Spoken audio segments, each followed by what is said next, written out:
Kita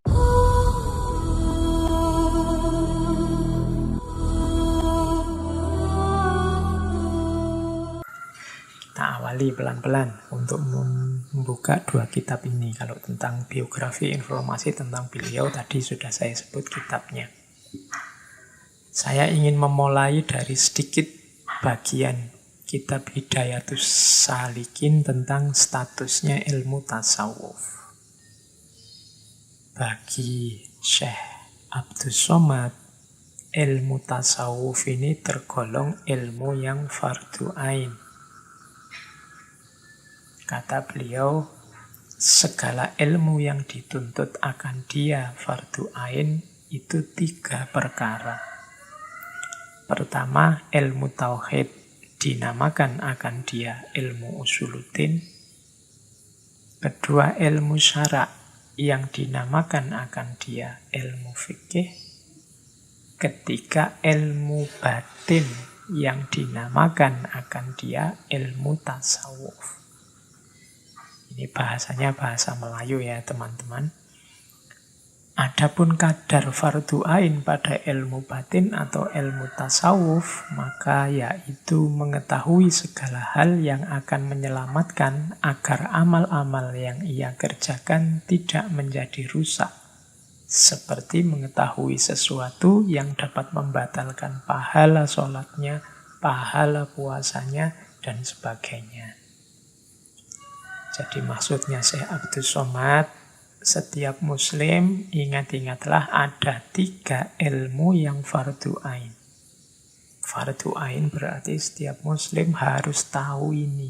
Tidak boleh tidak tahu. Kalau tidak tahu nanti bagian dari agama kita akan rusak. Yang pertama ilmu tauhid tentang akidah, tentang keimanan. Wajib setiap muslim ngerti apa yang harus diimani, apa yang harus diakidai, dan apa yang jangan. Yang kedua ilmu syara' atau ilmu fikih. Ini berhubungan dengan aktivitas lahiriah, aktivitas peribadatan kita.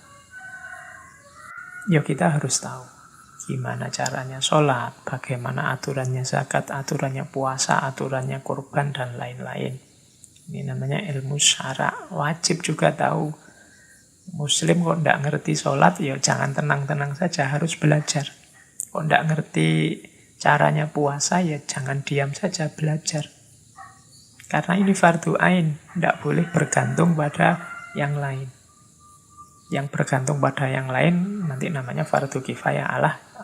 Orang lain sudah bisa, saya wakil saja, tidak boleh. Akidah, fikih, tidak boleh wakil. Harus ngerti, karena ini berhubungan dengan perilaku keberagamaan kita. Yang ketiga, baru ilmu batin. Atau ilmu tasawuf. Ini penting, karena tasawuf adalah kunci agar akidah dan fikih tadi tidak menjadi rusak. Kenapa kok bisa rusak tauhid dan fikih tanpa akidah? Ya rusak karena batinnya rusak. Batinnya tidak terjaga. Misalnya akidahnya sih benar, tapi orangnya sombong, suka menyakiti orang lain. Ini kan batinnya rusak. Ya akidahnya jadi tidak sempurna. Fikihnya bagus, sholatnya tertib sekali, syarat rukunnya terpenuhi dengan sempurna. Tapi tidak ada khusyuknya, tidak ada batinnya, tidak ikut sholat. Ya amalnya jadi rusak. Fisiknya benar, cuma kan kesempurnaan fisik tanpa didukung oleh kebaikan batin, itu kan seperti casing yang tidak ada isinya. Sholat yang batinnya tidak ikut mungkin ya lebih seperti gerak badan biasa. Puasa yang batinnya tidak ikut itu kan lebih seperti diet biasa. Maka kita juga harus belajar ilmu batin atau tasawuf. Kalau menurut hadis kan nanti ada iman, ada Islam, ada ihsan. Iman itu berhubungan sama akidah, tauhid tadi. Islamnya berhubungannya dengan syariat, syarak atau fikih, dan ihsannya berhubungan dengan tasawuf atau ilmu batin tadi. Demi kesempurnaan akidah dan amal kita. Jadi ini di Hidayatus Salikin ditegaskan ini. Jadi ada ternyata 3 ilmu ini ya fardu ain. Berarti teman-teman harus berusaha untuk belajar 3 ilmu ini. Terus sekarang kita masuk ke Sairus Salikin. Kita awali untuk melanjutkan tadi yang tasawuf. Terus gimana Pak caranya kita belajar tasawuf? Kalau menurut Syekh Abdus Somad, belajar tasawuf itu ada level-levelnya. Ada tahapan-tahapannya. Ini dijelaskan di Sairus Salikin. Tahapan-tahapannya ada 3. Yang pertama, untuk mubtadi' pemula. Yang kedua, untuk mutawasid, kelas tengah. Dan yang ketiga, untuk muntahi. Muntahi ini kelas puncak, kelas akhir. Kelas yang sudah lulus, mau lulus. Jadi teman-teman yang tertarik dengan tasawuf, kan banyak itu yang muda-muda itu kan senang dengan kajian-kajian yang coraknya sufistik. Pahami level-level ini biar nggak keliru. Karena kalau kita salah level, nanti jangan-jangan kita loncat-loncat. Ya syukur-syukur ada gurunya yang bisa nonton. Kan banyak juga yang maunya otodidak, saya belajar sendiri Pak, memperbaiki akhlak sendiri, ya monggo. Tapi perhatikan level. Level paling dasar itu level mubtadi. Diingat-ingat ya, setiap level ada kitabnya. Maka pilihan kitab itu penting. Anda ada di level mana, berarti lebih dulu kaji kitab sesuai level Anda. Jangan ujuk-ujuk naik ke level yang tertinggi. Jadi yang pertama paling dasar itu level mubtadi. Level mubtadi itu orang yang masih mudah tergoda oleh nafsu. Meskipun sudah niat akan membersihkan diri. Jadi ini orang yang siap-siap mau menempuh perjalanan di awal. Nah, biasanya mulai bersih-bersih tazkiyatun nafas. Ini orang mubtadi. Kitabnya ada banyak sih kalau di situ. Di situ saya bawa 3 saja saya sebut. Misalnya kitab-kitabnya Imam Ghazali, Bidayatul Hidayah, Minhajul Abidin, Arba'in fi Usuluddin. Itu kan kitab-kitab dasar. Cirinya carilah oleh teman-teman kitab-kitab untuk pembersihan diri dulu. Tentang gimana caranya agar tidak banyak maksiat, tidak banyak dosa, agar tidak mudah marah, dan lain sebagainya. Pak, kalau saya sudah sampai level tinggi, apa sudah tidak butuh lagi kitab-kitab itu? Masih butuh, katanya Syekh Abdus Somad. Kalau untuk mubtadi memang kitab ini primernya untuk membersihkan diri dari maksiat lahir, maksiat batin. Bagi kelompok kedua yang mutawasid, kitab-kitab di level mubtadi ini penting juga untuk hati-hati menghadapi maksiat batin. Jadi ada gunanya, masih boleh. Pak, saya sudah level tinggi nih sufinya. Apa kitab-kitab kelas bawah itu masih boleh saya baca, masih manfaat? Ya masih. Kalau kamu kelasnya mutawasid, kitab-kitabnya anak-anak mubtadi itu penting untuk menjaga kita dari maksiat batin. Kemudian, kalau untuk muntahi, Pak, orang kalau definisinya muntahi itu yang paling tinggi tadi, kalau menurut Syekh Abdus Somad itu orang yang hatinya telah suci dari maksiat batin. Sibuknya hanya Allah saja. Yo, bagi kelompok muntahi, kitab-kitab mubtadi ini penting untuk menyibukkan diri kita dengan Allah. Biar kita tidak aneh-aneh daripada melakukan sesuatu, melihat sesuatu, mendengar sesuatu yang bisa mengotori kedekatan kita dengan Allah. Kitab-kitab mubtadi' bisa jadi alternatif untuk refreshing, menyibukkan diri kita dengan Allah. Jadi ini untuk yang level mubtadi'. Jadi harus diawali dari yang dasar, Bidayatul Hidayah dan kitab-kitab yang serupa.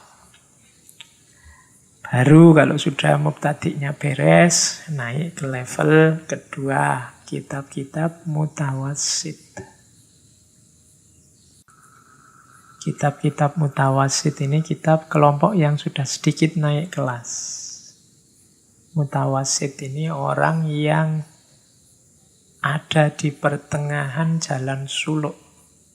Kalau dalam bahasanya Syekh Abdul Somad, adapun martabat yang kedua, maka yaitu ilmu tasawuf yang sangat manfaat bagi orang yang mutawassit, yang mempunyai hati, yakni orang yang telah sampai suluknya itu kepada pertengahan jalan ilmu torekot, yaitu orang yang telah dibukakan Allah dengan barokah suluknya itu, dan dengan berkat itu ia membanyakkan aurat, dan dengan membanyakkan aurat atau zikir Allah itu akan hatinya dengan nur iman dan dengan ain takwa.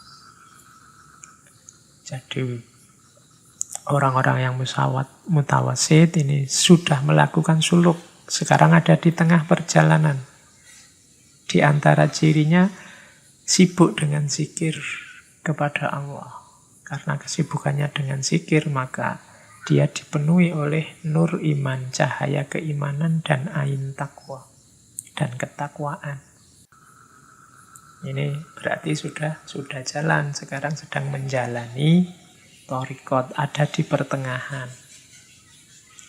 Nah, orang yang di level 2, kitabnya antara lain karya-karyanya Syekh Ibnu Athaillah As-Sakandari, Al-Hikam, At-Tanwir, atau At-Tanwir fi Isqatit Takbir, atau Lataiful Minan, yang sudah ada terjemahannya, kelihatannya semuanya. Apalagi yang Al-Hikam. Al-Hikam ini kan populer sekali. Banyak orang ngaji Al-Hikam. Tapi katanya Syekh Abdul Somad, Al-Hikam ini untuk para mutawassit, orang yang sedang menempuh perjalanan suluk. Bagi para pemula lebih baik yang kelas mubtadi' tadi, yang didalami dulu. Kalau bagi kelompok mubtadi' apa boleh Pak mengkaji yang level mutawassit? Ya nanti, ya kalau boleh tidak boleh itu kan haknya setiap orang untuk belajar. Tapi kalau loncat, khawatirnya nanti salah jalan. Loncat level, harusnya masih dasar, yang dikaji yang mutawassit. Batinnya masih belum bersih, isinya masih duniawi, masih kacau, belum tazkiyah, sudah dimasuki wawasan-wawasan filsafat yang agak tinggi. Oke, nanti jadinya bisa salah jalan. Maka katanya Syekh Abdul Somad, ayo diikuti ritme dan level-levelnya. Tapi bagi orang muntahi, Pak, apa kitab-kitab mutawassit ini berguna? Ya, kalau bagi yang sudah muntahi, membaca level di bawahnya itu masih banyak manfaatnya. Itu di kalimat selanjutnya. Dan memberi manfaat pula ya bagi orang muntahi yang mempunyai roh, yakni orang yang arifin, yang telah suci hatinya daripada yang lain, daripada Allah. Dan sampai ia kepada makam zauq, yakni makam ma'rifah akan Allah dengan hakul yakin, dan seterusnya. Silakan dibaca di slide-nya itu. Itu kutipan dari kitab Sairus Salikin. Di level 2 ya, Al-Hikam dan lain-lain tadi, termasuk Futuhul Ghaibnya Syekh Abdul Qadir Al-Jailani. Nanti kalau di Sairus Salikin tidak cuma kitab itu, ada banyak teman-teman yang ingin mengerti kitab apa saja untuk level mutawasid, silahkan di refer langsung ke Sairus Salikin, termasuk apa saja yang untuk mubtadi'.